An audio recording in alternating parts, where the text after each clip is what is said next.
Ang botsa sa atin ay hindi po napigilan upang purihin natin at sambahin ang ating Panginoon.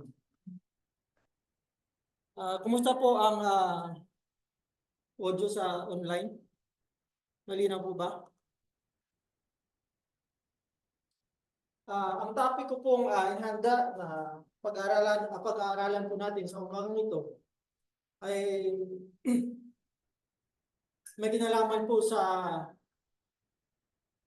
ipinangako na tahanan sa atin ng ating Panginoon. Sabi nga doon sa ating inawit kanina, nasa 395 na may pamagat na biwalalan, sabi niya dito, I look away across as if where a mansions are prepared for me. So dito po pinapakita na mayroon pong inihanda ang ating Panginoon na isang mansion para sa atin. Kung tayo ay magtagumpay sa ating mga pananampalataya, ito po ay kanyang ibibigay. Ito ay ang kanyang reward. Sabi dito, my heaven is my home forevermore. So makasama po natin sa na walang hanggan sa langit. Ito po yung pag-aaralan po natin sa umagang ito kung gaano po kaganda ang inihanda na tahanan sa atin ng ating Panginoon. So nung pinapag-aralan ko po ito na-amaze po ako sa pag-ibig talaga ng Panginoon sa atin. Sapagkat ibig niya na tayo ay makasama habang buhay. Ang sabi pa nga dito sa inawit din kanina sa Counter Blessings, yung one by one sa page 68. Sabi na dito,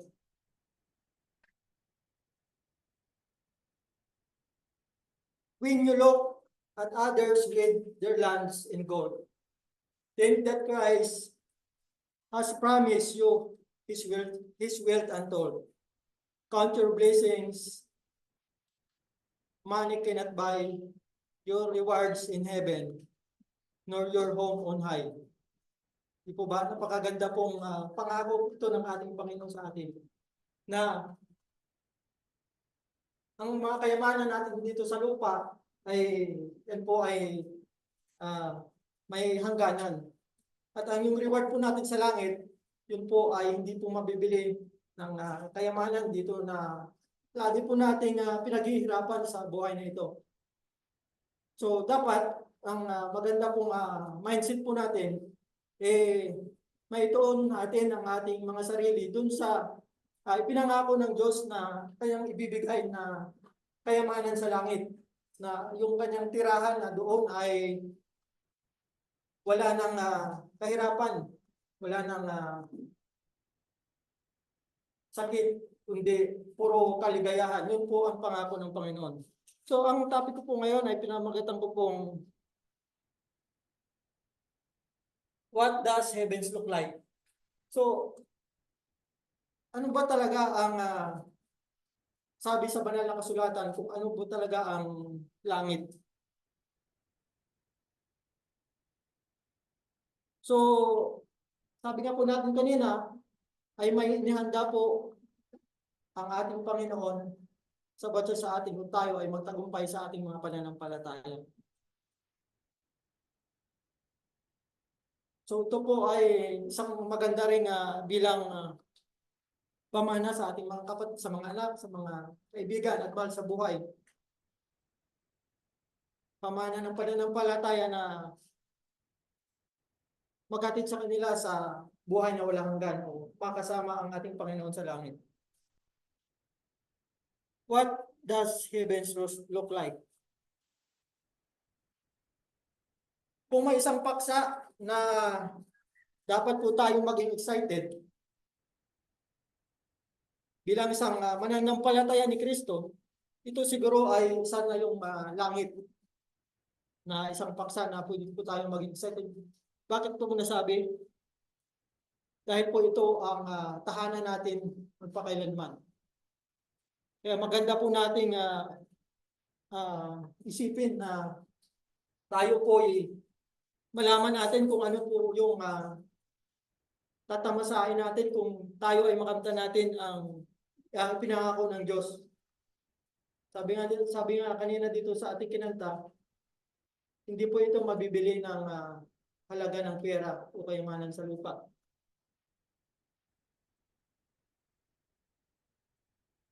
Dahil ang langit ay ating walang hanggang tahanan. Lahat ng ginagawa natin sa buhay na ito ay dapat nakatuon sa araw na makita natin si Jesus ng harapan. Sa muli, siya ang ating walang hanggang gantimpala.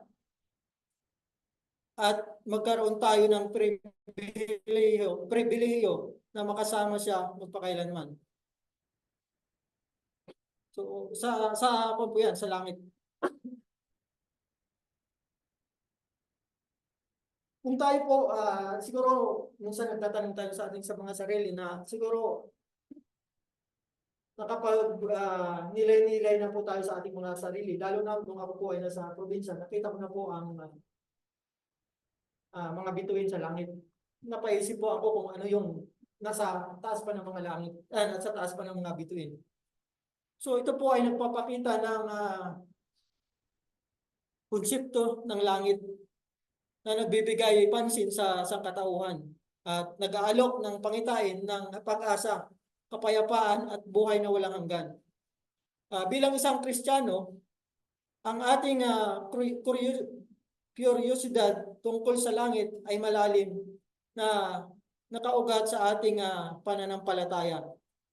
At ang pangakong matatagpuan sa kasulatan. So, nagkakaroon tayo ng pag-asa kung tayo po ay naniniwala po tayo na may langit sa pamamagitan po ng ating pananampalataya. So, ang Biblia ay nagbibigay sa atin ng mga sulyap sa banal na kasulata, sa banal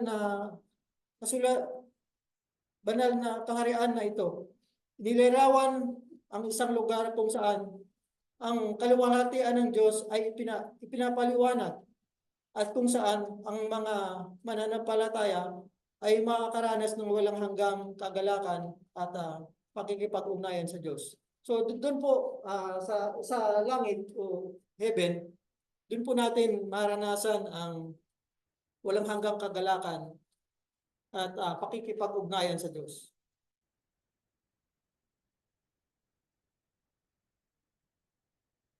So ito ay maging isang mga pagkakataon kung tayo po ay magtagumpay, ito po ay isang mga pagkakataon na dapat po nating asamin upang mailagay tayo sa makalangit na pananaw.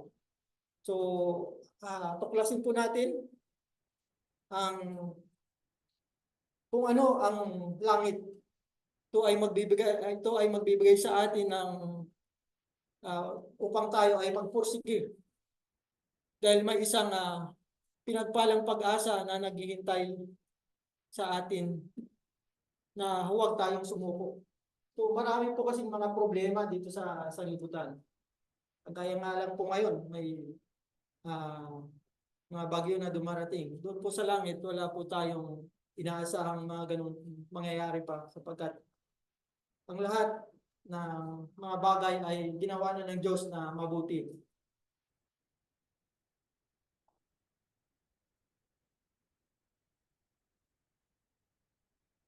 So marami po ang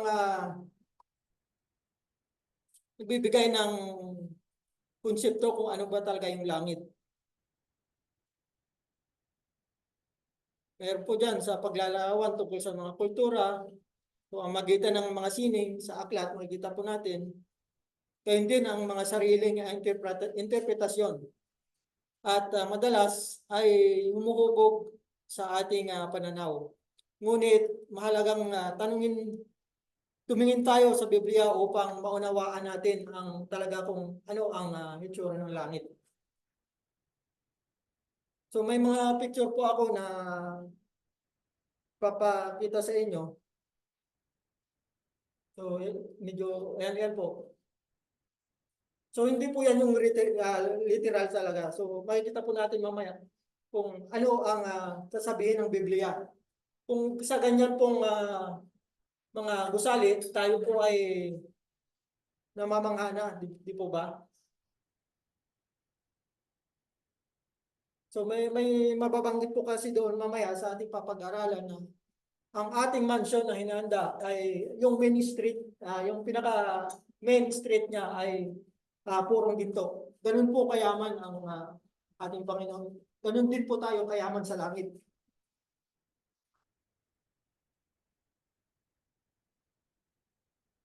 Yan, kung ganyan, na-amis po tayo, di ba? Kahit pumunta tayo sa ibang bansa, pag nakakita tayo ng mga ganyang mga gusali, so na-amis po tayo. Ano pa kaya yung langit? Makikita po natin kung gaano glamoroso yung langit na inihanda sa atin ng ating Panginoon. Yan. So, tuloy na po tayo doon sa aklat na ating pong papag-aralan sa araw na ito. Na ito po ay sa Revelation.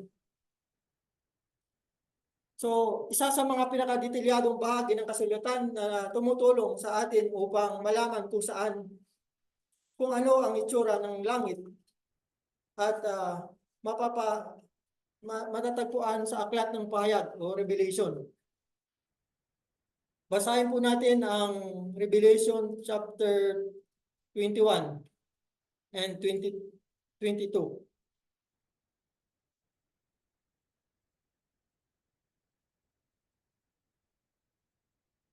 So ito po, ang nagsasalita po dito ay si Apostol Juan sapagkat binigyan siya ng pagkakataon ng Diyos na ipakita ang langit. Siya ay naging dinala sa bilang espiritu. So dito po pinasulyap sa kanya ang langit upang magkaroon din naman tayo ng basihan kung ano ang itsura ng langit. Sinabi niya dito, at dinala niya ako sa espiritu. Si Apostol Juan po ang nagsasalita. Sa isang malaking mataas na bundok at ipinakita sa akin ang banal na lungsod, ang Jerusalem, na bumaba mula sa langit, mula sa Diyos. Ito ay nagliliwanag sa kaluwalhatian ng Diyos. At ang kaniningan nito ay tulad ng isang napakahalagang hiyas, gaya ng jasper, malinaw na parang kristal. 12. Mayroon itong malaking mataas na pader na may 12 trangkahan at may 12 anghel sa mga trangkahan. Sa mga trangkahan ay nakasulat ang mga pangalan ng 12 lipi ni Israel. So nabanggit po yung lipi ni Israel. Alam naman natin doon sa pinag-aralan natin ng Bible study ni Brother Darwin, nabanggit ito na Brother Darwin na yung sa mga kalahian ng ating Panginoon Kristo. So ito po yung katuparan sa kanilang promise. So nakalagay po yung nakalagay po dun sa mga nakasulat yung pangalan sa mga trangkahan sa pinto. May 3 trangkahan sa silanganan, tatlo sa hilaga, 3 sa timog, at 3 sa kanluran. So napakadami pong pintuan. Ang pader ng lungsod ay may 12 pundasyon at sa mga iyon ay nakasulat ang pangalan ng 12 apostol ng Kordero. So makikita po natin dito na kung ating imagine po, napakalaki po ang kaharian ng Panginoon. Sabi niya rito, may mga tatlong pintuan. So kung imagine po natin yung picture kanina, so mas higit pa doon ang magiging itsura ng langit. Yung pinakita ko kanina, ito po ay gawa lamang po ng tao. Ngunit kung ang Diyos ang gumawa, siguro mas maganda pa po na ang kahinatnan po nito.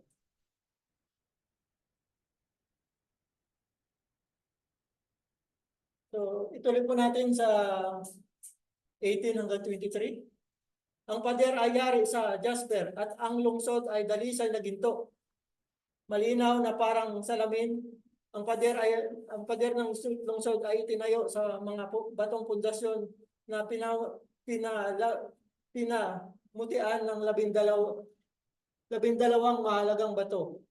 Ang una ay jasper, ang ikalawa ay sapero, Ang ikatlo ay Agata, ang ika-apat ay Esmeralda, ang ika-lima ay Unice, ang ika-anim ay Cornalina, ang ika-apat ay Crisolito, ang ika-walo ay Berilio, ang ika-siyam ay Topacio, ang ika-sampu ay Crisopraso, ang ika ang ika, ang ika-isa ang ika-labing-isa ay Jacinto at ang ika-labing-dalawa ay Amatista. Ang 12 trangkahan ay yari sa mga perlas. Bawat trangkahan ay mula sa isang perlas. Ang pangunahing lansangan ay dalisay na ginto. Ito po yung sinasabi ko nina na ang pangunahing lansangan po, yung main street ay dalisay na ginto.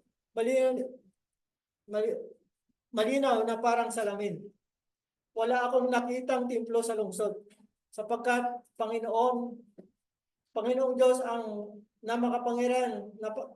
makapangyarihan sa lahat at ang kordero ang templo nito. So, at ang lungsod ay hindi nangangailangan ng araw o buwan sapagkat ang kaluwalhatian ng Diyos ay nagliliwanag dito at ang kordero ang ilaw nito. So, dito po pinapakita na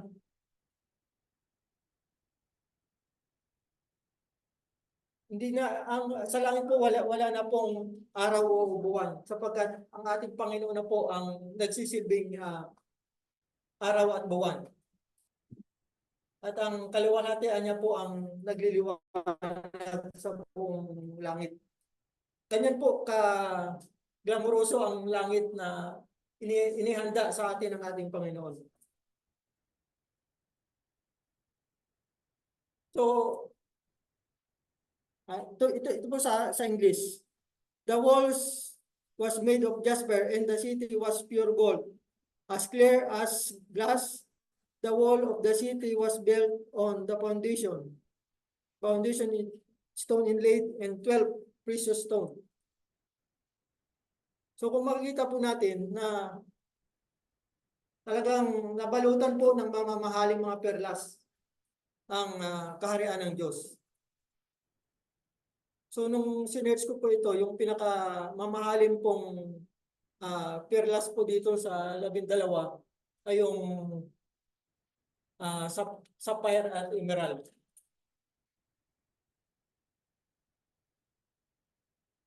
So I saw no temple in the city. The Lord God Almighty and the Lamb are in its temple. In the city was no need of sun nor moon, for the glory of God illuminates the city, and the Lamb is its light. So makita po natin ang presensya ng Diyos sa langit. So wala na po tayong hanapin kundi nandiyan na po lahat, provided na po. So ang talata pong ito ay nagbibigay sa atin ng makapangyarihang larawan ng langit. So hindi po ito maipinta. So sa aking pong pag-aral, parang hindi po sa kayang ipinta ng imahinasyon ng tao. So, hindi katulad dun sa pinakita ko kanina na ito po ay may limitasyon lamang. So, ang kaharian po ng langit ay isang obra maestra ng Diyos na hindi po mahintulad o maipinta ng isang tao. Ganun po ang inihanda sa atin ng ating Panginoon. So ano rin po ang nature ng langit? Ganito po ang sinasabi. Heaven is described as God dwelling place, a realms of holiness, majesty, and divine authority. So sabi nga sa Psalms 103, verse 19, the Lord has established His throne in heaven, and His kingdom rules over all. So yan po ang langit. Nandyan po ang dwelling place ng Diyos. So dyan po tayo, dyan po natin makakasama ang ating Panginoon. Diyan din po sa langit, a place of eternal joy and peace. So diyan din po natin mararanasan ang kaligayahan and peace of mind, o wala na po tayong alalahanin. Tulad sa nangyayari dito sa buhay na ito, marami po tayong mga sakuna at mga problema. Pero pagdating po sa langit, sabi nga dito, He will wipe every tear. There will be no more death and mournings and cry or pain. So, doon po sa langit, wala na pong sakit at pagtatangis, kundi kaligayahan.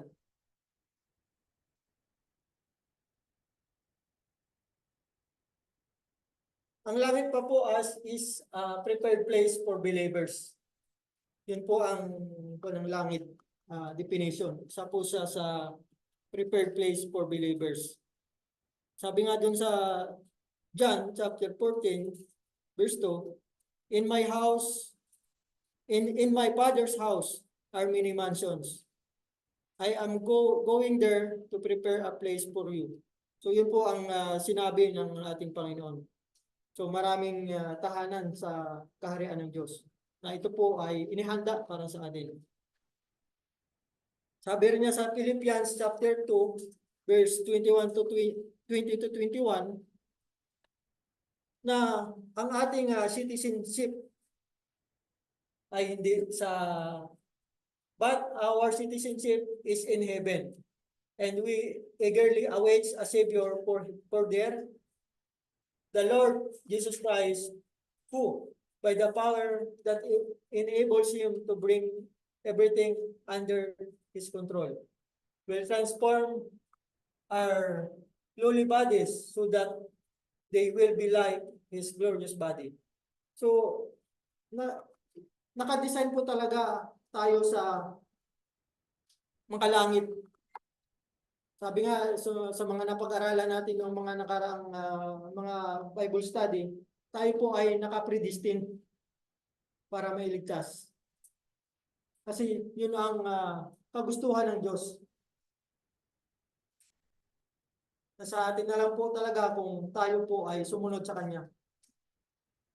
Ginawa po ng Diyos ang lahat upang tayo ay maligtas.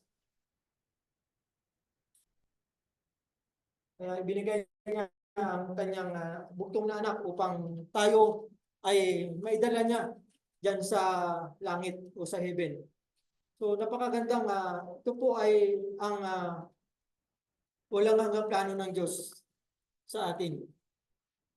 Na sana sa buhay na ito ay bigyan po natin ng importansya ang ating pagtitipon.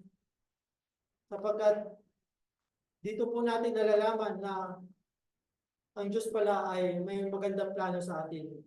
Na walang hanggang pag-ibig na gusto niya tayo na makasama sa langit magpakailanman.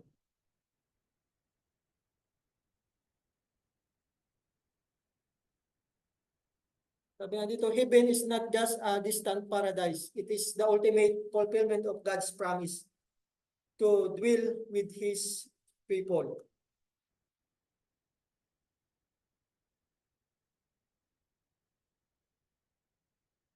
So, sa unang Korinto, chapter 9, verse 20, 24 to 27, ganito ang sinasabi.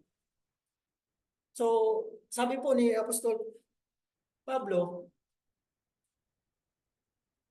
hindi ba ninyo alam na sa isang takbuhan, lahat ng mananakbo ay tumatakbo, ngunit isa lamang ang tumatanggap ng gantimpala? Ito po ba? Tumatakbo kayo sa paraang makakamtan ninyo ang gantimpala. Ang bawat nakikipagligsahan ay dumadaan sa mahirap na pagsasanay. Ginagawa nila ito upang makamtan ang kurunang nasisira. So, ganun po dito sa lupa. Yung mga players o nakikipagpaligsahan, nakakamtan po nila ang kurunang nasisira. Ngunit sana tayo bilang mananampalataya ng Diyos na dapat tumakbo tayo dun sa manang hindi nasisira. Sabi nga dito, ngunit tayo'y para sa kurunang walang hanggan. Kaya't hindi ako tumatakbo ng walang layunin. Hindi ako nakipaglaban na parang buksingerong sumusuntok sa hangin. Yun po ang sabi ni Apostol Pablo. Sana ganun din po tayo mga kapatid. Napakarami pong distraction dito sa buhay na ito. Kaya piliin po natin kung saan natin ibuhos ang ating mga oras, kung saan natin ituon ang ating mga sarili. Napakaganda po ang sinabi ni Apostol Pablo dito. Tayo po ay para sa kurunang walang hanggan. Yun po ay ang buhay na walang hanggan o makarating sa langit. Yun po ang gusto niyang iparating dito. Sabi na sa halip, sinusupil ko ang aking katawan at ginagawa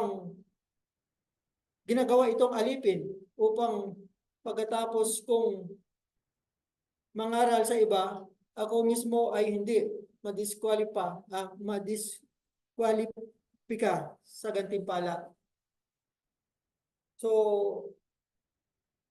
pinapakita po dito, ang paghahanda para sa langit ay nangailangan ng pananampalataya, pagsunod na may kalakip na gawa, disiplina, pagtsatsaga at malinaw na layunin.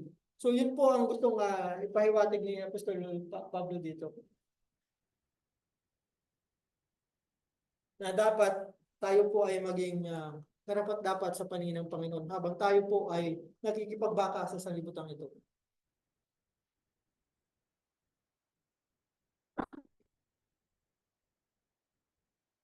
So malapit na po akong magtapos mga kapatid. So nakita po natin dito na napakaganda po ang inihanda ng ating Panginoon sa atin. Sabi nga natin kanina, ang ating Panginoon ay naghanda ng isang mansion para sa atin. Ito po ay napapaligiran ng mga mahalagang hiyas na kung atin pong ikumpara sa atin sa buhay na ito ay wala pong ihalintulad. Sabi nga po natin kanina na ito po ay wala na po dong sakit, wala na pong pagtangis. Doon po natin makakamtan ito sa langit na inihanda ng ating Panginoon.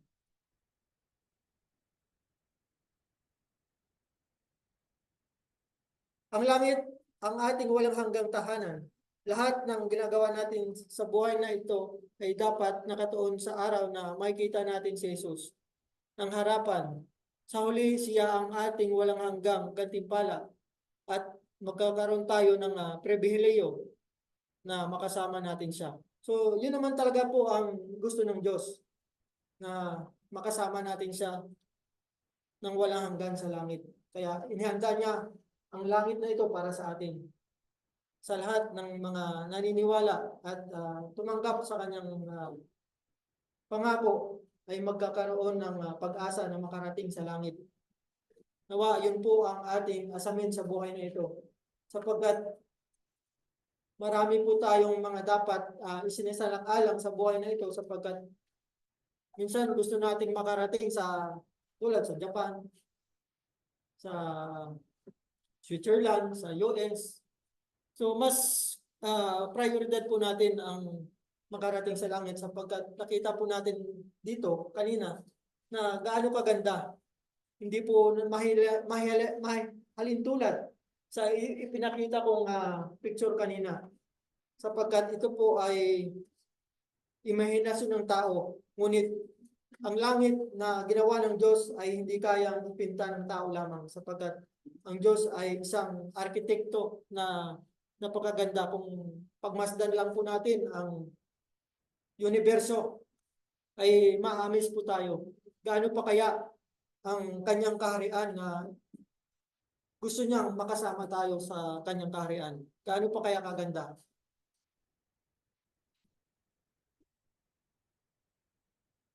Yan lamang po at maraming salamat. kung sa susunod po na pagkakataon ay pwede ko pong ituloy ulit na pag-aralan po natin kung ano po ang sino po ang makakapasok sa langit. Kung ano po ang dapat gawin upang tayo ay makapasok. Lahat po ba ng mga tao ay pupunta sa langit? Sige. Sana po nagkaroon po tayo ng konting kaalaman kung gaano kaganda ang ating tahanan na inihanda ng ating Panginoon sa atin kung tayo po ay magtagumpay sa ating pananampalataya. Nawa, nagkaroon po tayo ng pananampalataya at pag-asa sa buhay nito sapagkat pinili ng Diyos na tayo ay makasama niya hanggang walang hanggan. Lamang po at maraming pong salamat. Thank you.